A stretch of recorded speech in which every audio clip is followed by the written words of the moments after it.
সন্তানের সব আবদার পূরণ করাকেই কি ভালোবাসা বলে? নাকি অহেতুক হ্যাঁ বলে আমরা ওদের অজান্তেই পঙ্গু করে দিচ্ছি? বেশিরভাগ বাবা মা সন্তানের মুখের হাসি দেখতে চান, তাই আবদার করলে পূরণ করে দেন, ভুল করলে বাঁচাতে এগিয়ে যান, কোনো সমস্যায় পড়লে নিজেরাই সমাধান করে দেন। কিন্তু এতে কি সন্তান সত্যি স্বাবলম্বী হয়ে ওঠে?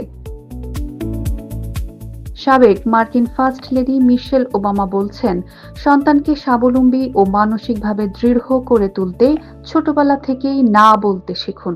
হোয়াইট হাউসের মতো জায়গায় থাকার পরও নিজের সন্তানদের সাধারণ জীবনযাপনে অভ্যস্ত করেছিলেন বারাক ও মিশেল ওবামা। সম্প্রতি যে শেট্টির সঙ্গে অন পারপাস অনুষ্ঠানে সন্তান লালন পালন নিয়ে নিজের ভাবনার কথা বলেন মিশেলের মতে, সন্তান যখন কোনো অন্যায় বা অযৌক্তিক আবদার করে তখন তাকে না বলা শিখতে হবে। এর মাধ্যমে সন্তানরা বাস্তবতার মুখোমুখি হতে শেখে এবং প্রতিকূলতার সাথে মানিয়ে নেয়ার শক্তি অর্জন করে। বর্তমান প্রযুক্তির যুগে সন্তানদের শান্ত রাখতে বা সাময়িক স্বস্তি পেতে বাবা মায়েরা দ্রুত আবদার মেনে নেন, কিন্তু এই তাৎক্ষণিক সমাধান দীর্ঘমেয়াদে শিশুর মানসিক বিকাশকে ক্ষতিগ্রস্ত করছে।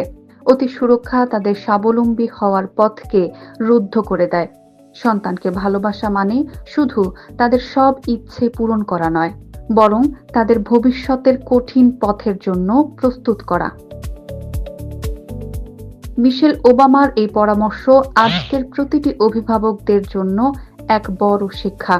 ভালোবাসা বজায় রেখেও দৃঢ়ভাবে না বলতে পারাই হতে পারে সন্তানকে স্বাবলম্বী করার প্রথম পদক্ষেপ।